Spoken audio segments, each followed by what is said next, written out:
What's up, everyone? A while back, I covered the first bit of Ithra, a shonen about a young man entering a prestigious academy that focuses on the occult and arcane arts of the battlefield. Just wanted to announce the entire first volume is available to read, so check that out below to support indie creators. Back with the exiled warriors, Goku still can't sense out anybody's energy from the arena. Since they must be extremely far away, Gas suggests everybody pick a different direction to help spread out their search. Big Brain 16 pointing out they need to not only look horizontally, but literally every way possible, up and down too.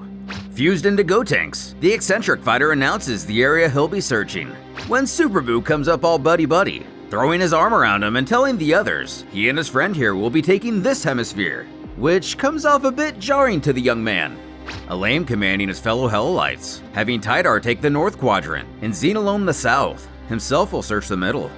With the plan in place, there is a predictable defector, Emperor Vegeta scoffing aloud at everyone. But of course, our Saiyan Prince can't keep his words to himself, even when it comes to putting himself in line, growling that he doesn't have to participate in the collective effort, but he can at least shut up while they focus. Replying, the other barks he doesn't listen to followers, asking where his pride is. Though, Universe 18's feels playing dumb just to be different isn't something to be proud of. Not today.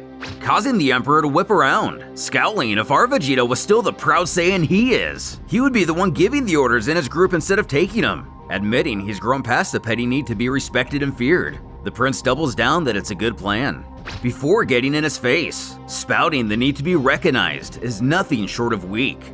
Threatening his counterpart, Eviljeets inquires if he'd like to find out just how weak he really is. Who laughs that would just embarrass the needy Emperor, but ready to get it started, even from universes away. Universe 13 Super Saiyan knows how to press the Goku button. Snarling, he hasn't even reached Kakarot's highest level of transformation, but he has.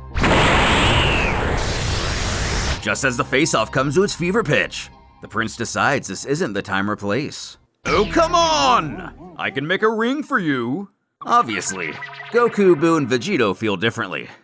This has been a long time coming, Gohan. Your power has grown immensely. But so has mine. Blocking the Makanko Sapo with his hand, the villain mockingly congratulates him for saving his own life, but at the cost of that fist. Lucky for the Saiyan, he's right-handed. He's not really going to hit me with that wounded hand, is he? Well played! At the same time, sensing what's going on, Gohan rushes to save his wife, though Cell isn't exactly compliant on his foe running away. After fighting alongside Goten, Nedwook makes it to Gohan right in time, scoffing he just let that weakling go and come fight a real warrior. Though the villain piffs not to make him laugh, as he's faced Hellolites in his own universe, and it was nothing to massacre the entire planet and the so-called warriors who wore that pitiful armor. But this iteration of the Hellolites are here for a reason, able to develop their technology much further than any of their counterparts. You'll see the difference!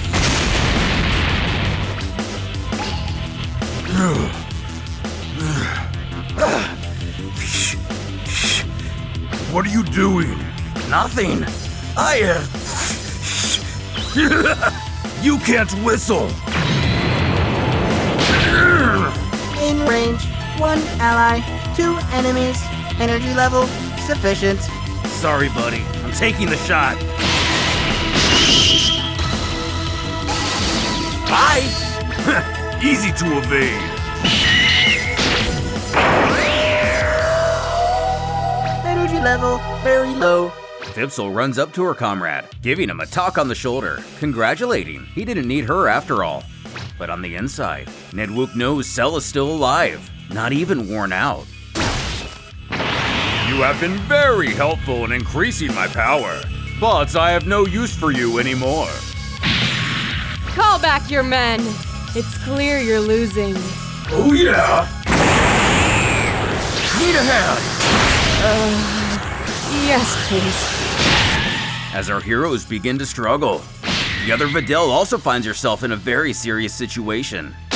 17 sneers he finally gets to kill a human again, and seemingly rising from the dead. Kakarot isn't finished yet. With Fat Boo and Bardock, Universe 18's Gohan knows Babidi is here, feeling his evil energy radiating through the air. He has a theory. The wizard must be distorting reality, but he still needs to control his army of possessed warriors, which is no way an easy task. And sensing abnormal vibrations, being his magic, he believes he can synchronize with them to counter their effects. And after a few minutes,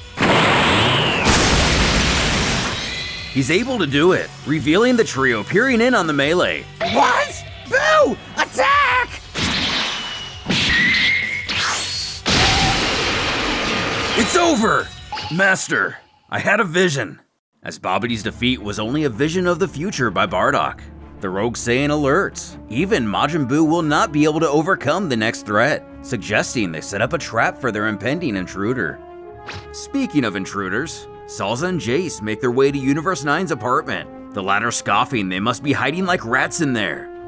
Busting down the door, they strike their usual pose, but instead of representing their usual alliance to either Ginyu or Cooler, they both shout the name of Master Babidi, and witnessing each other's stances and slogans, the pair can't help but feel a bit salty at the similarities between them. Seeing who it is, Krillin lets out a sigh of relief it's only him, believing they were in danger for a moment, which the invading gentleman does not take well. Putting him down with a single knee, Yamcha jokes with his longtime friend. He works as great bait, Krillin wondering how on earth that's supposed to be a compliment. But getting distracted, Jace powers his Crusher Ball, Videl knowing he can't use that in here.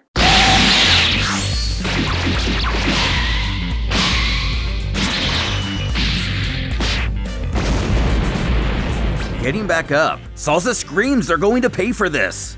His dwarven opponent annoyed with his persistence. He assures this won't go down like last time. Seconds later, outside, we discover it did indeed go down like last time. But lucky for the villain, he's not quite as cut in half.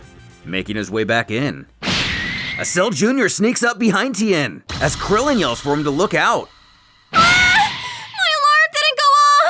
We cut away to the apartment of Marysue, the last remaining warrior of Universe 2.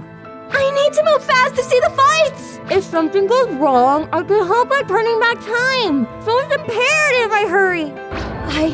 I feel a dark and evil energy. What's going on?